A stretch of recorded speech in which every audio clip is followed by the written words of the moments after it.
Et sans transition aucune, même si on a évoqué que le sujet du numérique était un sujet européen, on va parler d'Europe, de compétitivité, de PAC, avec Luc Vernet de Farm Europe et avec Henri Brichard.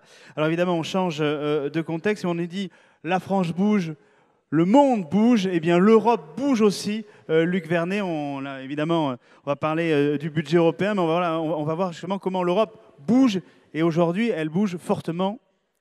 Luc. Oui, tout à fait. L'Europe bouge et c'est même presque une frénésie, parce que et on n'y a pas été habitué, parce que pendant 5 ans, il ne fallait rien faire de peur que les Britanniques sortent. Donc on ne bougeait plus. Maintenant que c'est fait, au contraire, il faut montrer que l'Europe bouge encore et est capable d'aller de l'avant et de changer. Et bien évidemment, tout le monde a en tête le contexte des élections européennes qui arrivent en mars 2019, au printemps prochain, et tout le monde veut montrer que l'Europe délivre. Et du coup, on a énormément de sujets sur la table, presque trop.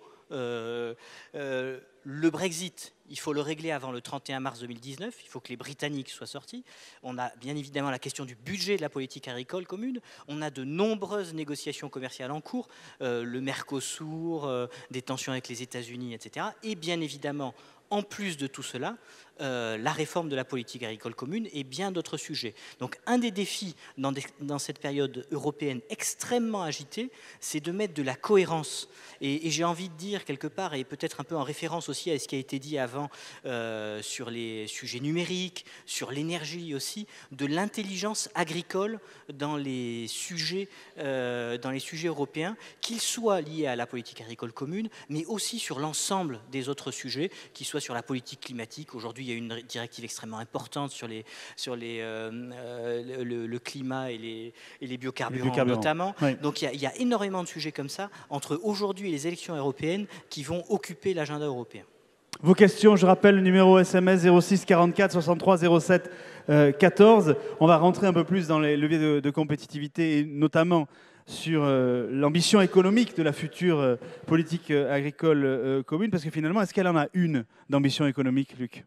Alors c'est toute la question, et la question c'est, aujourd'hui, oui, la politique agricole est une politique économique. Et le cœur de métier de la politique agricole commune, c'est cette ambition économique. Mais c'est vrai qu'aujourd'hui, il y a une certaine facilité, étant donné qu'il y a la pression budgétaire en permanence, il y a une certaine facilité pour les hommes politiques, évidemment, de dire on fait un peu plus vert, comme ça, on justifie de façon relativement facile un budget européen. Et on sait très bien ces dernières années, on l'a vu pendant la crise du lait, et on le voit à chaque réforme de la politique agricole commune, la Commission européenne et certains États membres parlent du volet économique de la politique agricole commune à reculons. Et réellement, il faut qu'il y ait des pushs sérieux pour que ces sujets soient traités. On l'a vu en 2013 avec la précédente réforme de la politique agricole commune, où il n'y a eu que quelques petits cailloux qui ont été mis supplémentaires sur le volet agricole. Mais aujourd'hui, il y a véritablement un défi qui est celui de repenser le volet agricole commune, de la politique agricole, le volet économique de la politique agricole commune, et de lui redonner du sens. Alors, il y a des signaux positifs. Parce qu'on a vu en 2017, le Parlement européen notamment s'est fortement mobilisé pour faire avancer la politique agricole commune sur 2 sujets importants. La question de l'organisation du monde agricole et du droit de la concurrence. Donc ça, c'est le premier sujet où il y a eu de réelles avancées. Ça, c'est Omnibus. C'est l'Omnibus. C'est ça. Et le deuxième sujet Omnibus aussi, c'est tous les outils résilience, assurance, fonds de mutualisation, etc.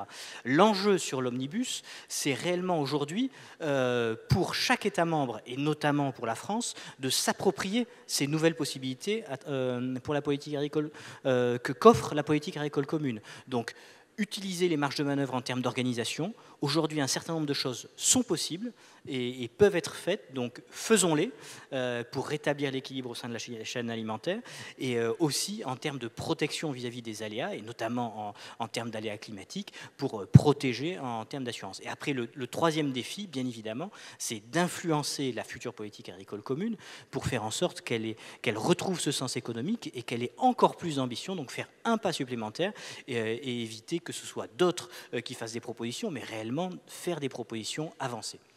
Henri Brichard, comment faire en sorte que justement les discussions et les aides qui sont réfléchies dans cette politique agricole présente ou future soient plus perçues comme des aides à la compétitivité et non pas des compensations?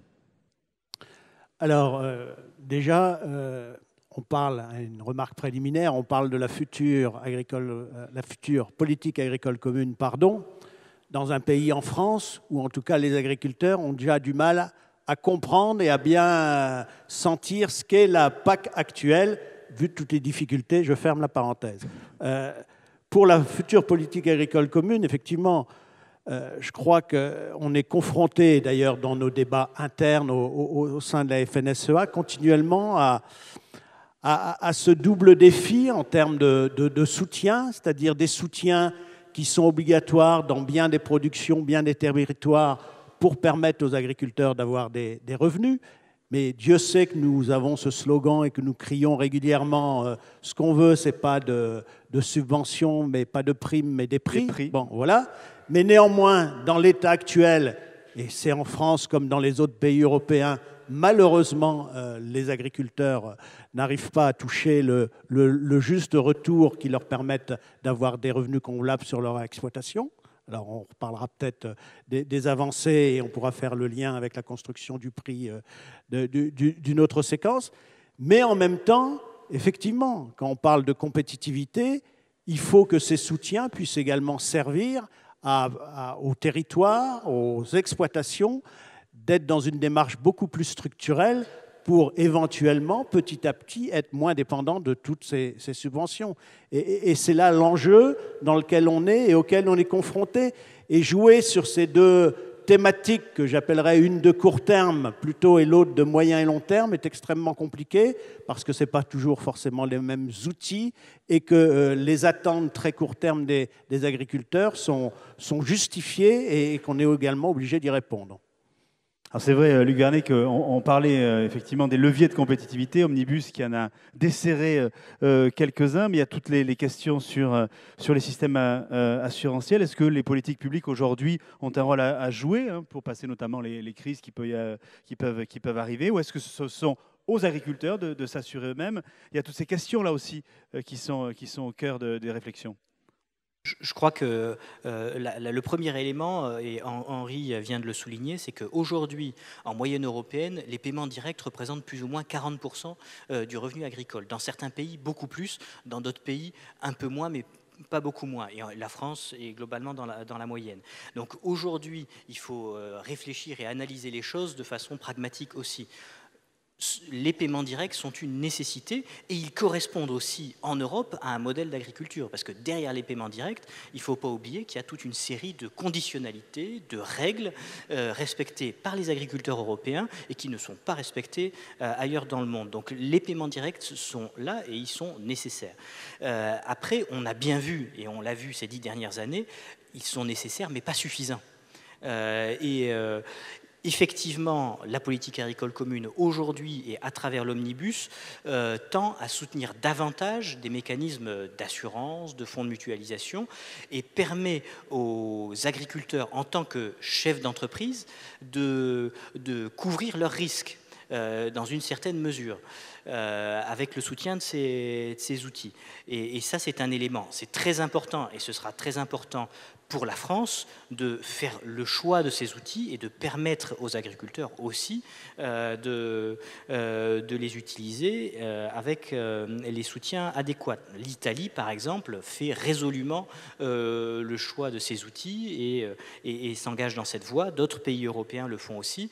Donc ça, c'est un élément. Mais ça ne veut pas dire que les pouvoirs publics n'ont plus aucune responsabilité et qu'ils peuvent se dédouaner et dire maintenant il y a des outils, il y a des paiements directs, débrouillez-vous. Non, on sait très bien que c'est absolument impossible et que les outils, quels qu'ils soient mis en place, prendraient l'eau si la puissance publique à l'échelle européenne, parce qu'on sait très bien qu'en cas de crise grave, c'est à l'échelle européenne qu'on peut avoir des actions sur les marchés, doit absolument prendre ses responsabilités. Et aujourd'hui, ça c'est notamment un des sujets qui, pour le moment, n'est pas sur la table des discussions au niveau de la Commission européenne, parce que, comme je le disais tout à l'heure, la Commission européenne et quelques États membres au niveau européen ont une hantise. ils ne veulent absolument pas revenir à la PAC des années 70 ou à la PAC des années 80. Et ça, pour eux, c'est absolument un no-go. Et dès qu'on parle à Bruxelles avec un accent un peu français comme le mien, il y a toujours un petit doute, parce que vous savez que la France a été le pays qui a conçu la politique agricole commune et qui a toujours un rôle clé majeur pour inspirer l'avenir. Donc il faut réussir à faire comprendre qu'à l'avenir, il y aura sans doute besoin d'un mix entre paiement direct, mécanismes de couverture qui sont entre les mains des acteurs entrepreneurs économiques, mais qu'on a aussi besoin, et que la Commission européenne ne peut pas se dédouaner de ses responsabilités en cas de crise grave. Henri, vous voulez réagir là-dessus ? Oui, parce que dans cette construction de la nouvelle politique agricole commune, effectivement, on a eu cet exercice de l'omnibus qui a traité à sa manière, mais quand même avec quelques avancées, ces deux problématiques sur les assurances et sur la chaîne alimentaire. Et on est quand même un petit peu inquiet de ce qu'on peut entendre à Bruxelles, du fait que, comme ces sujets-là, qui sont les sujets, on va dire, économiques, ont été traités dans Omnibus, on les met de côté, on n'en parle plus, et que ce qui va ressortir de la prochaine proposition, en tout cas des propositions législatives de la Commission, ne ressorte que le volet autour de la durabilité. Ce qui ne veut pas dire qu'on ne veut pas en tenir compte, mais bien évidemment, cette partie économique nous paraît... il nous paraît devoir avoir une attention particulière pour qu'on ne l'oublie pas et qu'on considère qu'elle a été réglée parce que Omnibus est sorti. Oui, il y a des questions justement sur ce sujet-là. Je peux juste rebondir, et Henri le sait extrêmement bien, la bataille pour les avancées de l'Omnibus sur le volet concurrence a été une bataille anthologique. Et les acteurs de la DG Concurrence l'ont mauvaise, pour parler de façon extrêmement brutale. Et il ne faut pas se leurrer aujourd'hui. Si les marges de manœuvre qui ont été mises en place par l'omnibus en termes d'organisation ne sont pas utilisées par les acteurs économiques, par le monde agricole, c'est évident que la DG Concurrence elle re-rentrera par la fenêtre et elle fera tout pour dire, vous voyez, vous vous êtes battus mais ça ne servait à rien, donc supprimons ces flexibilités. Oui, sur la durabilité et la concurrence, justement, avec les enjeux alimentaires, il y a beaucoup de questions. Mais pour en résumer certaines, on a beaucoup parlé dans les thématiques d'actualité aussi de la subsidiarité et de la durabilité. C'est-à-dire, effectivement, est-ce que finalement, ce sont les États eux-mêmes qui vont se réapproprier, j'allais dire, les outils d'aide à la distribution des aides sur la durabilité? Là, j'aimerais avoir votre avis tous les deux. Donc, peut-être Henri en premier et Luc en Je vais second. commencer, effectivement. Alors, peut-être refaire un petit peu l'histoire, qui est une histoire courte, c'est-à-dire que depuis un certain temps, la Commission européenne est souvent mise sous le feu des projecteurs comme compliquant beaucoup les choses, amenant des politiques qui sont impraticables au niveau des agriculteurs, etc. Et d'une certaine manière, elle a trouvé la solution de sortir de le rôle d'accusé en disant, puisque c'est comme ça, puisque tout ce qu'on fait, entre guillemets, est mauvais, on va en donner la responsabilité aux États membres. On a beaucoup parlé de simplification de la PAC, etc., qui est effectivement extrêmement compliquée. Et je rajouterais plus que simplification, souvent l'inadéquation des mesures qui sont demandées aux agriculteurs par rapport à leur région, par rapport à leur production, etc. Bon, et donc on est dans ce jeu où la Commission essaye de renvoyer la balle aux États membres. Et ce n'est pas pour rien que dans ce qui est en train d'être réfléchi actuellement au niveau de la DG Agri, on parle de constitution de plans stratégiques nationaux. Pour éclairer un peu l'auditoire, voilà, c'est-à-dire comme fonctionne le deuxième pilier avec les plans qui étaient autrefois nationaux et maintenant régionaux, ce seraient des plans qui seraient construits par chaque État membre. Et par rapport à ça, effectivement, la crainte, mais qui est une crainte forte, c'est qu'on retombe dans une forme de renationalisation de la PAC et donc, d'une certaine manière, qu'on abandonne le C commun de la PAC, qui risquerait automatiquement de créer tout un tas de distorsions de concurrence qui seraient invivables pour l'ensemble des agriculteurs européens dans le cadre du marché unique. Sur ces questions justement de subsidiarité et de durabilité, Où on en est exactement dans les réflexions à Bruxelles? Aujourd'hui, très clairement, la situation décrite par Henri a bien résumé la situation. Par contre, ce qu'il faut voir dans les idées de subsidiarité, c'est que aujourd'hui, la Commission est prête à laisser les États membres libres en matière d'environnement, de normes environnementales, etc. Mais par contre, sur les outils économiques dont je parlais tout à l'heure, par contre, tout est verrouillé.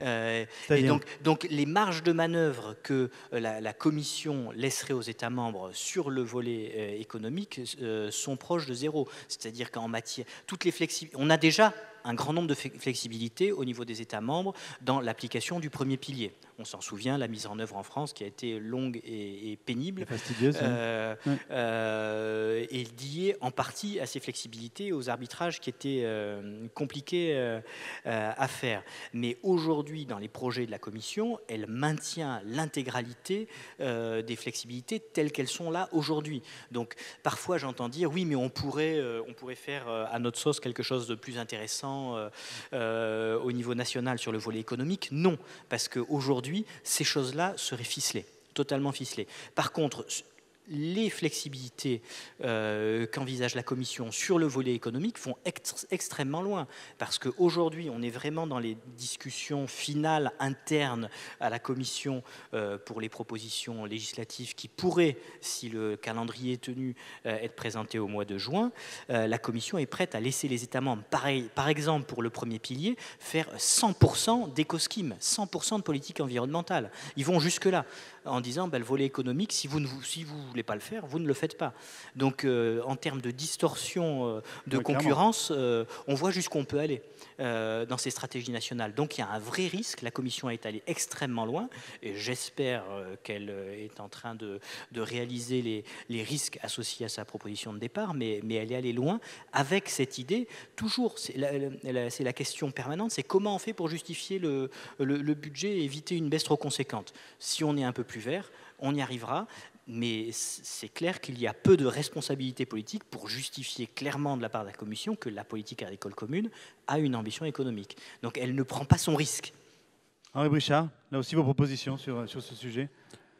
Oui, ça va peut-être faire un lien avec un certain nombre des sujets qui ont été évoqués là, mais sur cet aspect durabilité de la PAC, effectivement, je crois qu'il faut qu'on sorte de cette confrontation perpétuelle entre des obligations, des sanctions qu'on met aux agriculteurs parce qu'ils ne respectent pas telle ou telle mesure, et sous-entendu, ils ne font pas beaucoup d'efforts pour être dans le sens d'une préservation du climat, de l'environnement, etc. Bon, ce n'est pas une bonne solution. En tout cas, nous, ce n'est pas ce qu'on porte. Les agriculteurs ne se lèvent pas tous les matins en se disant comment je vais faire pour dégrader l'environnement. Donc, on est autant soucieux de tout ce qui nous entoure, et peut-être plus parce qu'on vit avec, de ces problématiques-là. Ce que nous décrions, en tout cas, c'est la manière dont c'est appliqué. Ces mesures qui nous sont imposées, parfois déconnectées de la réalité agronomique de nos territoires. Je vais reciter un exemple très criant dont on a beaucoup parlé ce matin dans le cadre du Congrès, c'est les changements d'application des SIE, en tout cas de la prise en compte des CIPAN dans les SIE. On nous impose 8 semaines de maintien donc, de ces cultures, et on décréterait au niveau national ou départemental la date à laquelle ils doivent être semés, sachant que pour les moins avertis en la matière, tous les agriculteurs d'un même département ou d'un même pays ne récoltent pas la culture derrière laquelle on va mettre ces CIPAN à la même date. Donc, et tout ça pour une raison, j'allais dire bêtement, purement administrative, parce qu'en France, alors ce n'est pas forcément mieux dans les autres pays, les choix qui ont été faits, mais en France, on est très embêté par cette logique de contrôle, de pouvoir contrôler, etc. Et il faut donc vraiment, pour que les agriculteurs acceptent de rentrer dans cette prise en compte de l'environnement et l'acceptent et aillent dans des marges de progrès, qu'on change vraiment le paradigme, de tendre plutôt vers des cultures de résultats plutôt que de cultures de moyens, et surtout de favoriser considérablement les démarches de progrès. Allez, vos questions. Une question là aussi qui s'adresse plutôt à vous, Henri. Je vais même en poser deux qui vous sont dédiées. Finalement, comment la FNSEA influe sur les textes européens? Est-ce qu'il y a aussi des accords avec d'autres syndicats européens pour pouvoir influencer directement Bruxelles? Et une deuxième qui est plus technique, les aides découplées sont-elles encore pertinentes pour répondre aux enjeux du secteur? Alors, sur la première, alors effectivement, la FNSEA n'est pas décideur, hein. Les décideurs, c'est sous l'égide de la Commission européenne, les États membres et le Parlement européen. Mais bien évidemment, nous, on essaye d'insuffler en tout cas notre vision des choses, hein. On s'est basé d'abord sur notre rapport d'orientation qui date d'il y a maintenant un an, Ouais. sur les grandes orientations à Brest. Bon, et ça nous a permis, en tout cas au niveau d'un certain nombre de partis politiques, au niveau de nos collègues européens, dans le cadre du COPA, d'essayer de partager des visions communes. Dans cette première partie, parce que la construction d'une nouvelle politique est très longue dans le temps, elle ne se fait pas en 2-3 mois, donc voilà, d'insuffler des orientations. Maintenant, on est passé dans une phase un peu postérieure, avec donc l'écriture, on l'a évoqué tout à l'heure, des propositions législatives. Donc là également, et en partie également là, avec l'aide de nos collègues européens, on essaye et on partage beaucoup de choses, même si sur certaines sensibilités, on est un peu différencié, mais on partage quand même beaucoup de choses dans le monde agricole, donc d'insuffler sur justement l'écriture de ces propositions législatives. On a pris quelques exemples tout à l'heure, ben voilà, jusqu'où on va dans ce qui est commun, pas commun, etc. Bon, voilà. Et puis après, il y a la question du budget également, hein. On ne l'a pas dit, il va y avoir des discussions prochaines sur les perspectives financières de l'Union européenne. Il faudra vraiment qu'on soit là aussi très, très moteur vis-à-vis de nos pouvoirs publics, vis-à-vis de l'Union européenne pour défendre un budget agricole fort, parce que quand on nous réclame de pouvoir répondre à des défis supplémentaires, il est bien évident qu'il nous faut plus de moyens. Sur la deuxième question, sur les aides découplées. sur les aides couplées, alors effectivement, parfois on peut avoir le sentiment que les aides couplées sont des aides qui ne profitent pas uniquement aux agriculteurs. C'est sûrement un peu vrai dans certains cas. Néanmoins, le DPB, le tout DPB, pour nous, n'est pas une politique. C'est-à-dire qu'un paiement de base uniquement ne permet pas de faire ce qu'on appelle une politique, c'est-à-dire de pousser vers des orientations. Et on voit bien qu'on a des régions, des productions qui sont moins favorisées et pour lesquelles on est obligé d'amener un coup de pouce supplémentaire. Et en tout cas, nous, ce qu'on porte, ce qui n'est pas possible actuellement dans le cadre de la PAC, c'est que ces aides couplées, quand elles seront décidées, elles puissent aider justement ces secteurs, ces régions à diminuer un peu le handicap. Alors je ne parle pas de la montagne quand c'est la montagne parce qu'on ne peut pas la raser, mais en tout cas permettre par exemple de mieux structurer une filière, etc. Et c'est dans ce cadre-là, je pense que les aides couplées conserveront toute leur légitimité. Deux dernières questions pour vous, Luc Vernet. On nous demande si évidemment l'axe franco-allemand est encore décisif dans les décisions sur la politique agricole commune dans une Europe à 27 qui est quand même assez libérale. Et la dernière qui est de dire, et finalement qui est très vraie, comment on peut avoir une vision long terme avec une PAC qui est en renégociation permanente pendant 2 ans tous les 5 ans. Voilà pour les deux questions de la fin pour vous, Luc Vernet. Alors sur le couple franco-allemand, bien évidemment, le couple franco-allemand est nécessaire dans une Europe à 27 parce que sans le couple franco-allemand, il n'y a pas d'orientation politique. Si la France et l'Allemagne ne s'accordent pas, notamment sur la question budgétaire, on voit très bien qu'on fera du surplace. Donc il est absolument nécessaire, mais bien évidemment, il n'est pas suffisant. Aujourd'hui, et on l'a vu dans les discussions actuellement au Conseil sur l'avenir de la politique agricole commune, il n'y a pas eu d'accord au Conseil. Les conclusions de la présidence, très concrètement, ont été bloquées pour une raison, parce que les pays, les nouveaux États membres, Pologne, etc., n'étaient pas d'accord et voulaient absolument que le sujet de la convergence des aides et donc de nouveaux transferts de l'Ouest vers l'Est du budget européen soit mis de façon beaucoup plus forte sur la table. Et ça amène juste un point sur le budget. Ça montre la complexité qu'il y a d'avoir un débat serein sur l'avenir de la politique agricole commune dans un contexte d'incertitude quasi inégalée sur la question budgétaire.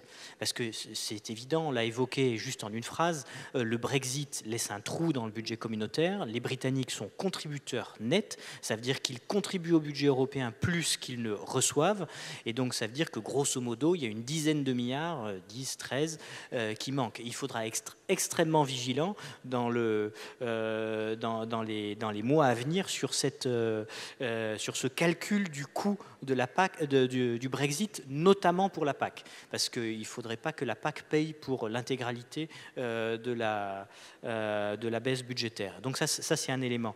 La deuxième question... La deuxième question sous-tendait le fait de, finalement, on vote une PAC que pour 5 ans, il faudrait peut-être avoir des PAC Mais ça, plus long terme. Ça, c'est une ironie de l'histoire, un peu, parce qu'aujourd'hui, il y a un élément clé dans le débat qui est mis politiquement par l'ensemble des acteurs politiques, c'est celui de la simplification. Ça fait 20 ans qu'on parle de simplification. Et d'ailleurs, c'est pour ça qu'on a eu un paiement unique, une OCM unique, etc. Et que finalement, quand on parle de simplification au niveau européen pour la politique agricole commune, on perd en finesse, on perd en intelligence de la politique et on s'éloigne du secteur agricole. Donc la simplification, il faut faire très attention à ce mot-là. Et la première complexité, à mon sens, pour le monde agricole, c'est le changement de règles en permanence. Et aujourd'hui, revenir avec des changements de cadre complets, ça me paraît irresponsable, parce qu'effectivement, ça trouble tout le monde et ça fait perdre le cap de l'ambition. Où est l'ambition? Et donc, bien évidemment, il faut évoluer, il faut bouger, mais il faut le faire de façon pas à pas, avec un cap politique claire et avec du sens derrière les évolutions. Sinon, elles sont incomprises et on se prend les pieds dans le tapis, comme ça a été fait il y a quelques années dans la mise en œuvre des politiques, où on a voulu faire de la dentelle de façon extrêmement compliquée, alors qu'on aurait pu faire beaucoup plus simple. Et plutôt sur du long terme. Merci Luc Vernet de Farm Europe, on peut vous applaudir. Et Henri Brichard.